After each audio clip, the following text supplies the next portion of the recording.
今、旧札持ってる方はね、今のうちに早く新札変えてた方がいいですよ。逆に。それで長いこと持ってる方が危険かな。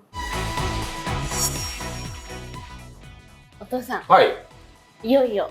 うん。新札発行が始まりましたね。まだ実物見てないんですよ。これ持ってるよ。持ってるの？見せて。後で見せちゃおうかな。そんな、ね。なんか3D のがすごいとか噂では聞いてますけども。銀行に行ったおろしたらね、いっぱい出てきた。あ、そうなんだ。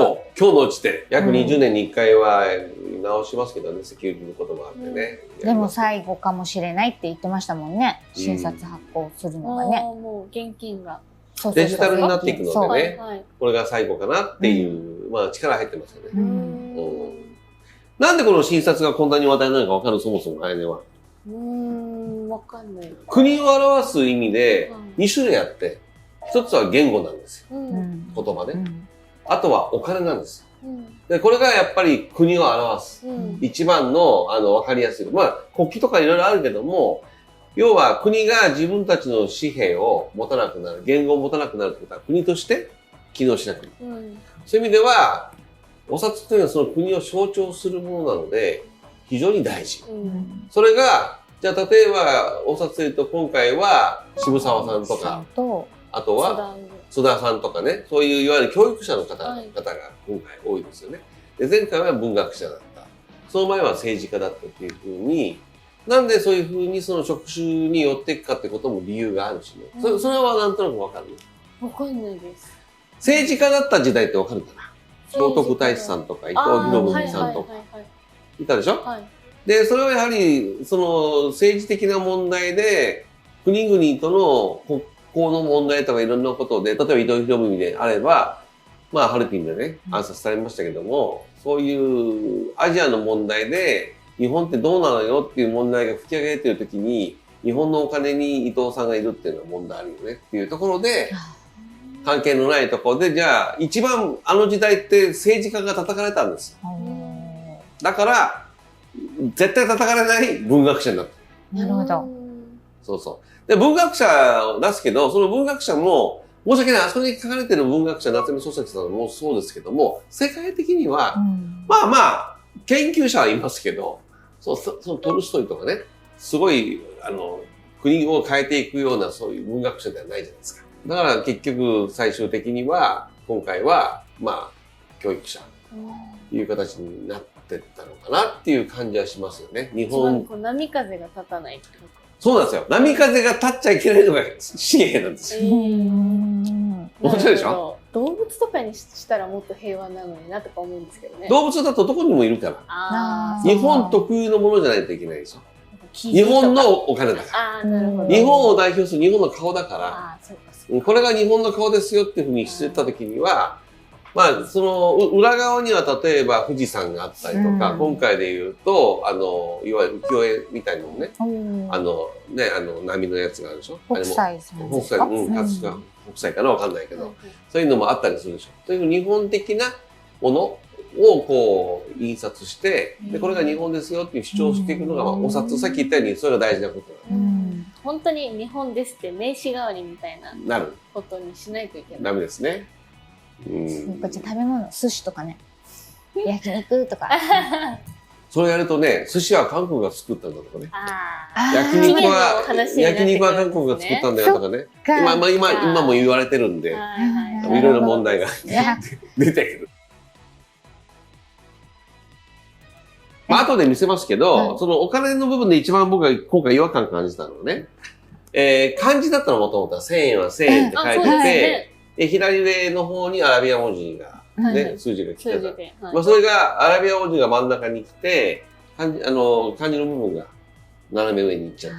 これはすごく違和感あるよね。確かに。お金の強さがなくなった感じするし、まあ今円弱くなっちゃいましたけども、そういう意味ではなんか、あんまりいいデザインじゃないのかなっていう気はしました。でね、これはもう僕ね、都市伝説みたいなことは言いたくないんですけども、まあ皆さん自分で調べてください。フリーメイソン新札っていう風に出せば、いっぱいいろんなの出ます。今回もいろんなの出てるんですよ、実は。やはりそれは日本のお札ですよって言いつつも、海外の勢力のいろんなものの影響も受けてるよねっていうような印。まあ噂ですよ。僕じゃないです。もしも多かったら Google とか Yahoo に行ってください。で、検索すれば出てくると思う。そういうのがね、いくらでも出てきますが、今回も結構、露骨にいろんなものがお札の中には入ってると言われてますよね。まあ問題はね、じゃあなんでこんなにお札すると思う？例えば、もう、ペイペイでいいじゃん。本当。音楽だってもうお皿なくなっちゃってる。そうですね。ねえ、俺もお皿焼こうとしてるけど、CD また焼こうとしてるけど、自分で結構ね、LP にもしようと思ってますよ。ただ、ぶっちゃけ言うとお金に関しては、もうデジタルの方がいいですよ。それはね、アジアなんかでも進んでる国はみんなそうじゃないですか。なんでそれをやらないかわかる？今更だけど。なんで？お金が隠しやすいからです。現金の方が。はい。お金が逃れやすいからです。でも国主体でそういう。まあそういう文化なんですよ。日本がまだ。埋蔵金とか。埋蔵金もそうですし、まあ、例えば誰かにお金を振り込むっていうことはデジタルだと全部バレちゃうんです。そうですね。ね、形跡が。お金はバレないじゃないですか。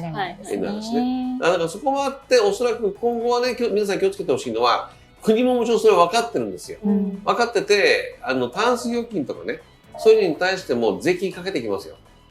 俺はそういう時代になると思ってます。どうやってタンス預金に税金をかけていくんですか？例えば、タンスに持ってるお金が旧札だったりするじゃないですか。旧札に対してもう切り替えしないよとか。で、切り替える場合に、例えば何年経ったら、これはこんだけのペナルティつきますよっていう形で税金がつくと。あんたタンス預金してるでしょっていう付け方じゃない。もっとスマートにいくと思う。逆に両替するときに1000円が950円になるとか。はい。レートが出てきちゃうかもしれない。今、旧札持ってる方はね、なるべく今のうちに早く新札変えてた方がいいですよ。逆に。それで長いこと持ってる方が危険かな。変えれなくなっちゃうと思う。今は普通に銀行行くと両替とかできるの？できます、できます。全然できる。自分で、そのお金を持って自分の口座に振り込めばいい。あ、そっか。そしたら、もう引き出したら新札に。もう新札になってますから。なるほど。あんまりこういうことしちゃいけないかもしれないけど、そういう、まあ、いわゆる税金がかかってくるだろうか、想像ですよ。誰も言ってないよ、そんなこと。言ってないもんね。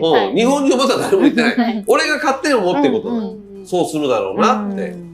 確かに。俯瞰してみると。俯瞰してみると。俯瞰の家族のヨタ話です。まあそういうふうにした方がいいんじゃないかなと思います。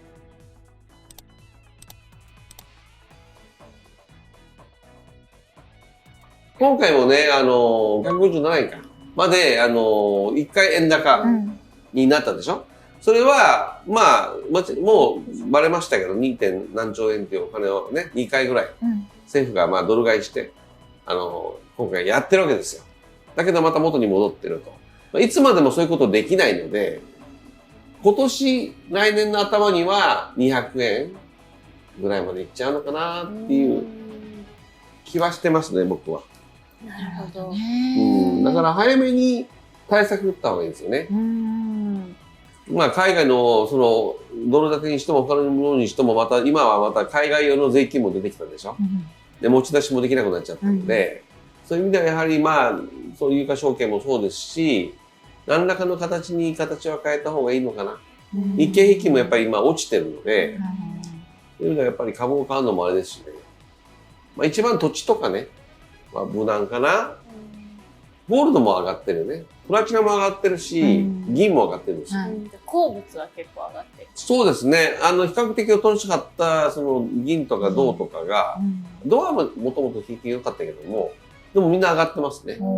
どっかの回でも言いましたが、ドナルド・トランプが大統領にまた返り咲いた後、3年間はまだ苦しいはずなんで、それをみんなで乗り越えていただいて、まあ、3年後から僕円高にまた振ると思ってるんですよ。ただね、これで気がついてほしいのは、円安って実はチャンスなんですよ、日本と本当は。だって輸出ができるじゃないですか。ね、輸出業で。もちろんそれは360円の時にはアメリカがさ、360円にしてくれて、固定してくれて、その間に儲けろよっていうふうにして、海外進出いっぱいしたんだけども、今、日本の輸出の、じゃあ割合どうかってマイナスになっちゃってるんだよね。だからこんだけ円安なのにマイナスってことはどういうことだっていうことじゃない。はい、なんでそんなことになっちゃうと思う？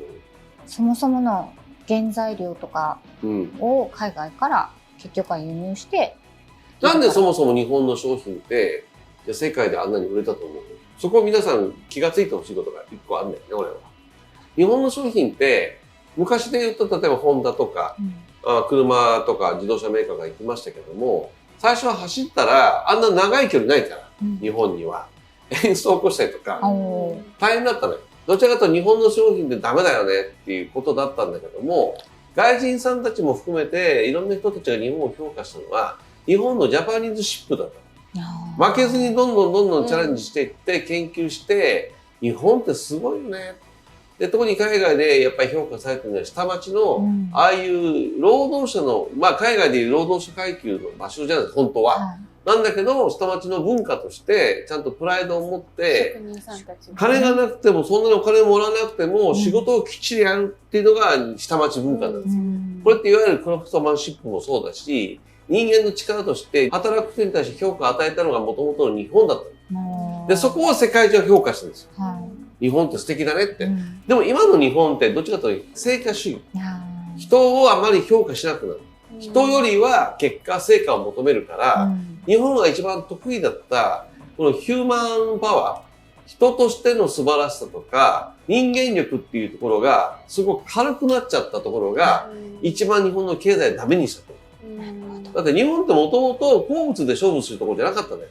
せいぜいあったのは石炭だったんで、まあ炭鉱とかはすごく頑張ったけど、その後ってやはり技術力でしょ。でその技術力って要は聞こえはいいけど要は人間力なんで、その人間が作るものが5人が作るものを1人でやっちゃうよとか、1人の人ができる限界を超えてやってるよねっていうそのヒューマン力、ヒューマンパワーっていうのが世界中からすごく評価されて、で、すごいってなってたのを、今はヒューマンパワーを無視する傾向があるんです。出しちゃダメだよぐらいだもんね。プライドがなくなっちゃってる。例えば一番わかりやすく言うとタクシーなんかでも、今すごく運転手が荒くなってるし、これ皆さん今までありえなかったことよ。タクシー同士の事故が多いんですよ。お客さんと取り合って。あら。で、これは今までなんで起きなかったかっていうと、お互い譲り合ったの。あ、盛んに見かけたなと思ったら言っていいよ。これが、いわゆるヒューマンパワーだった。お前も頑張ってんな。よし、俺も頑張るぞ。今だと取り合うから、ゴンゴンぶつかるし、止めちゃいけないところに止めるし。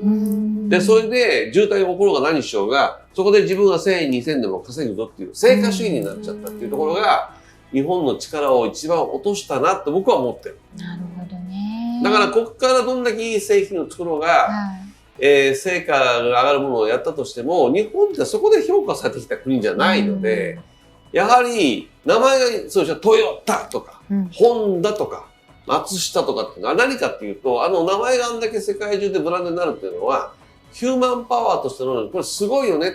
そういうところからやっぱり忍者とか、抹茶とかっていうアイテムになっていくじゃない。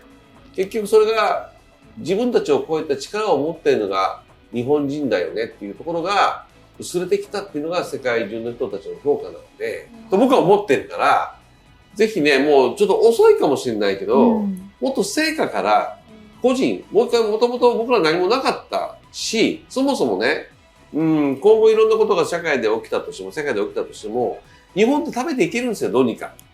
自分たちで別に自給できるんで、今の贅沢をやめてしまえば、やっていける。